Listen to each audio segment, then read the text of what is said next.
Back another album review.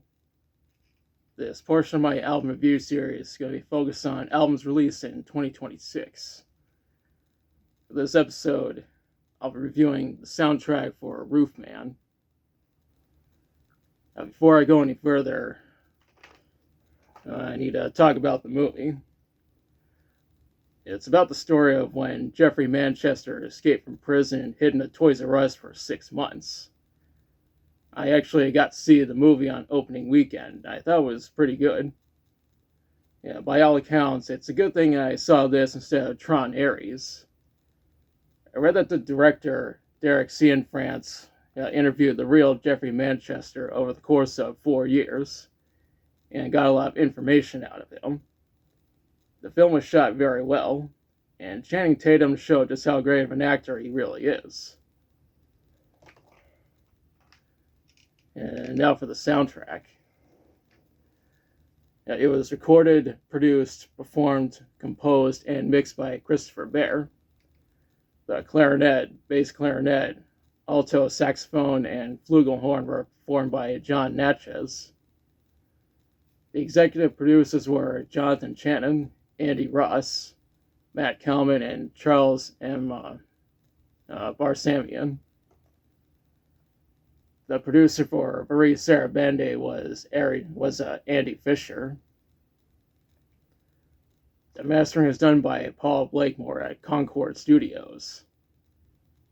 The soundtrack was released on February 20th, 2026 on Marie Sarabande, which seems to be one of the only labels that still gives a shit about releasing movie OSTs on CD.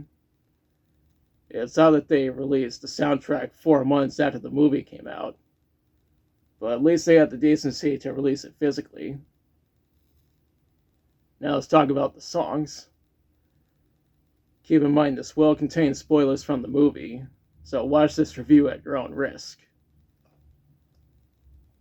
The soundtrack starts with opening title. The movie starts here. The next track is A Nice Guy Like Me. Jeffrey is described as behaving like a nice guy despite being a robber. After that is McDonald's idea, light bulb. Jeffrey robbed 45 McDonald's locations in order to support his family. Next up is sentencing. Jeffrey was arrested and sent to prison. Up next is photograph. Jeffrey had a photo of his wife and kids in his cell. That's followed by a plan of escape. Jeffrey comes up with a plan to escape from jail. We followed up with the escape. Jeffrey snuck inside of a truck and escaped from jail. As that is danger, Becky. Jeffrey put on his disguise and avoided being spotted by the cops. The following track is Toys R Us. Jeffrey decided to hide in a Toys R Us because he believed that no one would think to find him there. The track after that is Out of Hiding. The scene where Jeffrey entered the store and climbed into the ceiling was done in one continuous shot. The track that follows is Setting Up. There is one scene where Jeffrey said so that the security cameras don't record anything. The track that's next is Baby Monitor. Jeffrey got a hold of some baby monitors so that he could see what's going on outside of his hiding spot. The track that comes after that is They Forgot About You. Like I said earlier, Jeffrey hid in the store for 6 months, and the cops were losing interest in looking for him over time. What's next is Marking Calendar. Jeffrey marked his calendar for certain days where he calls his friend Steve. What's after that is Bag of Toys. Jeffrey bought a bag of toys for the toy drive. What comes next is Meeting Lee. Jeffrey met a woman named Lee Moore, who was working at the Toys R Us where he was hiding in. What comes after that is I Like Being John. Jeffrey went by the alias John Zorn and claimed he was a government agent working in an undisclosed location, which does follow the real story accurately. What follows is It's a Date. Jeffrey started dating Lee and met her daughters. The next track is Becky on Bike. I saw that one of my friends on Facebook said that the movie made him feel nostalgic for Toys R Us. Granted, the majority of the film takes place in 2004.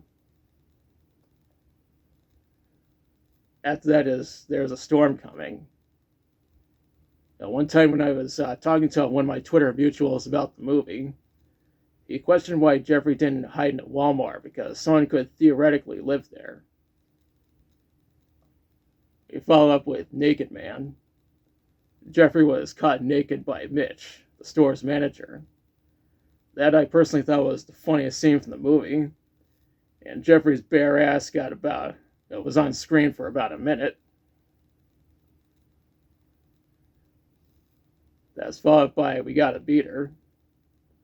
Jeffrey bought a '98 Chrysler Concorde after scaring the shit out of the salesman by driving like a maniac. Up next is Pawn Shop. Jeffrey stole a bunch of video games and pawned them for cash. Next up is 50K. Jeffrey needed $50,000 in order to get a fake passport. Right after that is Danger. I read that the movie's budget was $19 million. This could be part of the reason why they're working with a skeleton crew to make the soundtrack. What's next is Lee Questioned. There were scenes in the movie where Jeffrey made changes to Lee's schedule. After that is Burning Dental Office. Jeffrey burned down the dentist's office in order to destroy his dental records, being that arson was added to his charges. Beavis and Butthead would have loved that scene because of the fire. What comes after that is I Am Where I'm Supposed to Be. Jeffrey showed up to Lee's apartment and was subsequently arrested by the SWAT team. Lee watched the whole thing while sitting in a cop car. The second to last track is End Credits. Jeffrey was sent back to prison. The credits said that he tried escaping again in 2009 and in 2017, and that he currently has no plans to escape. Supposedly, he'll be eligible for parole in 2036. The soundtrack ends with testimonials. The end credits showed images from the movie as well as photos of the real Jeffrey. They included real news reports from 2004, as well as an interview with the real Lee Moore. There's no information available regarding how the soundtrack performed commercially. Hell, it doesn't even have a user score on Discogs, despite the fact that some users, including myself, have it. Now for my thoughts. I think this is a good soundtrack. It fits the movie very well. I read that Christopher Bear was part of a band called Grizzly Bear, and he's a multi-instrumentalist. Other composers I can name off the top of my head who are multi-instrumentalists include Tyler Bates, Brian Tyler, John Murphy, Trent Reznor, and Atticus Ross. Overall, I recommend checking out the soundtrack. And now it's part way question you. Have you listened to the soundtrack for Roofman? If so, what do you think about it? What's your favorite song from it? If you saw the movie, what do you think about it? Let me know in the comments. If you liked the video, be sure to like, share, and subscribe. Be sure to press the notification bell to notify of future videos. Thanks for watching, and I'll be back soon with another review.